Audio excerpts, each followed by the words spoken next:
Everyone, स्वागत है आप सभी का हमारे इस ऑनलाइन लर्निंग प्लेटफॉर्म पे। आज हम लोग ज्योग्राफी के एक महत्वपूर्ण चैप्टर के एक महत्वपूर्ण टॉपिक को पढ़ने जा रहे हैं, जिसका नाम है कांट की वायव्य राशि परिकल्पना। इस वीडियो के अंतर्गत महत्वपूर्ण परिकल्पना को, जिसे 1755 ईस्वी में इमैनुअल कांट, जो कि जर्मन के दार्शनिक थे, उन्होंने प्रतिपादित किया था। तो इस परिकल्पना के अंतर्गत उन्होंने दो बातें उन्होंने मानकर चली कि पहला, कि ब्रह्मांड में जो है देव निर्मित, देवताओं के द्वारा बनाया गया कुछ आद्य पदार्थ जो कि अत्यंत कठोर, गतिहीन और शीतल थे, और वो ऐसे ही बिखरे पड़े थे। ठीक है। इसके बाद इन्होंने दूसरा माना, और ये परिकल्पना जो है गुरुत्वाकर्षण के नियम पर आधारित था।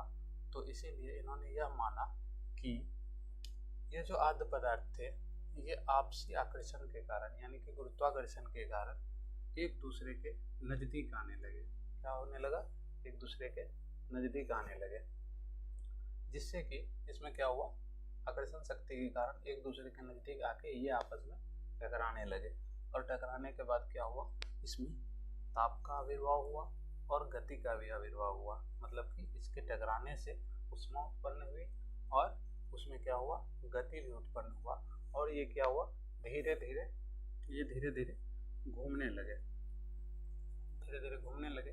तो गति जो थी शुरुआत में तो धीमी थी, बाद में क्या हुआ, इसके लगातार टकराव हो रहे थे। टकराव होने के साथ साथ क्या हुआ, इसमें जो है ताप, जितना ज़्यादा टकराव होने लगा उतना ज़्यादा ताप बढ़ने लगा, और साथ ही साथ इसकी गति भी बढ़ने लगी। जब इसकी गति में वृद्धि हुई, तो उसके बाद धीरे धीरे ये क्या हुआ कि एक गैस के फॉर्म में बदल गया। तो ये क्या हुआ, वायव्य राशि, यानी जिसको कि हम लोग गैसियस फॉर्म बोलते हैं, उसमें परिवर्तित हो गया। और ये क्या हुआ, भ्रमण गति इसमें होने लगी है, घूमने लगा। और घूमते घूमते जो है लगातार इसमें ताप की वृद्धि हो रही थी और गति की वृद्धि हो रही थी। तो गति के साथ साथ क्या हुआ, जब गति बढ़ने लगी तो इसका क्या हुआ, आकार भी बढ़ने लगा। और इस तरह से ताप जब अत्यंत बढ़ गया, तो उसके बाद क्या हुआ, ये गर्म नेबुला, मतलब कि एक आग का गोला में परिवर्तित हो गया। और ये गर्म नेबुला अत्यंत तीव्र गति से घूमने लगा। तो जब ये अत्यंत तीव्र गति से घूमने लगा, तो धीरे धीरे क्या हुआ कि केंद्र अपसारित बल के वजह से, केंद्र अपसारित बल मीन्स क्या हो गया कि जो बल केंद्र से बाहर की ओर लगता है, उसे हम लोग क्या कहते हैं, केंद्र अपसारित बल।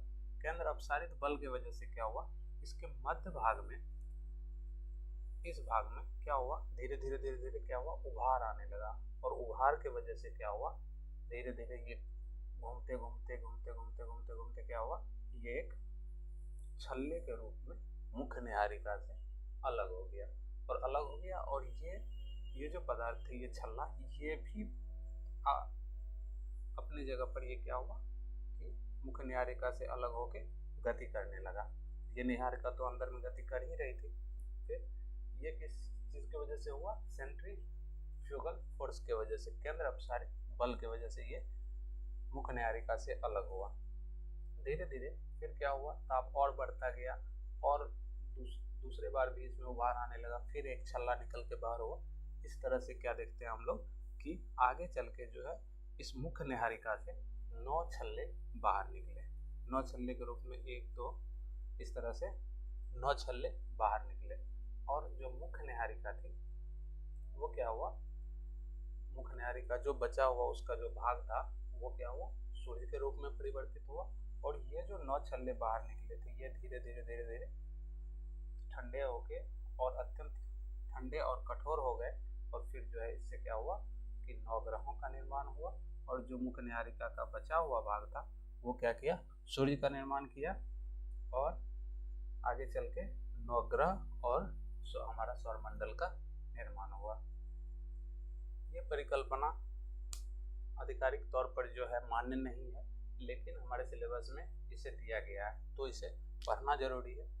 तो इसके कुछ क्रिटिसिज्म भी हुए, जैसे कि पहला क्रिटिसिज्म क्या था कि कहा गया कि टक्कर के वजह से जो है इसमें गति उत्पन्न हुई, क्योंकि ये साइंटिफिक नियम पर आधारित था, ठीक है, गुरुत्वाकर्षण के सिद्धांत पर आधारित था और साइंटिफिक नियम पर आधारित था, लेकिन गणितीय सिद्धांत के तौर पर जो है ये सटीक नहीं बैठ रहा था, जिसके वजह से इसका कुछ क्रिटिसिज्म हुआ, ठीक है। जिसके वजह से क्या हुआ, पहला पॉइंट क्या दिया गया, पहला पॉइंट दिया गया कि टक्कर के वजह से कभी भी जो है वो गति पैदा नहीं हो सकता है। और दूसरी बात क्या कही गई कि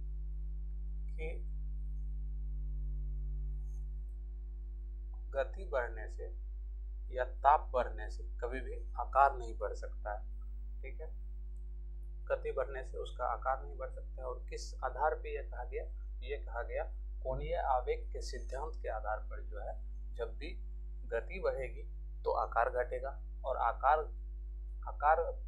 बढ़ेगा तो गति घटेगी। तो उस आधार पर भी ये सटीक नहीं बैठ रहा था, जिसके वजह से इसका जो है बहुत ही ज़्यादा क्रिटिसाइज किया गया इस थ्योरी को। लेकिन इस थ्योरी का एकमात्र फायदा जो हुआ वो ये हुआ कि आगे चल के आने वाले वैज्ञानिकों के लिए एक जो है ये रूट का काम किया, मतलब कि उसके लिए मार्ग प्रशस्त किया। तो इस थ्योरी को भी हम लोग पढ़ते हैं, क्योंकि ये जो है उतना इम्पोर्टेंट नहीं है, लेकिन थ्योरियों में इसका पहला स्थान है। और इसी के बाद लाप्लास या फिर और सारे वैज्ञानिक, तो उनका मार्ग यहीं से प्रशस्त हुआ, इसलिए ये एक्सट्रीमली इम्पोर्टेंट हम लोग को पढ़ने के लिए। Thank you.